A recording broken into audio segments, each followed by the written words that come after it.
Here's a shot by Sorella. He scores. I think it hit Ratcliffe and tipped past Shield, and Rockford strikes first.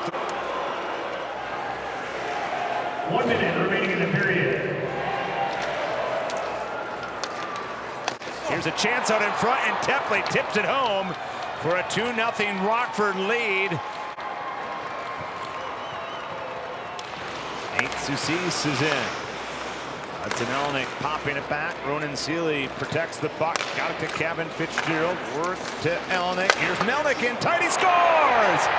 That's Elnick to Melnick, and it's a power play goal for the Wolves. They get it back to Green. Another penalty going against Rockford. That shot dribbles wide. Josh Healy is kind of hurting agony on the back end. 6-on-5 here. Comtois out in front. Terry scores! The Wolves don't need the power play. They tie the hockey game.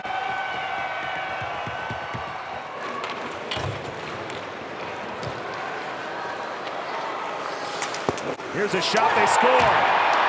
Rockford wins it in overtime.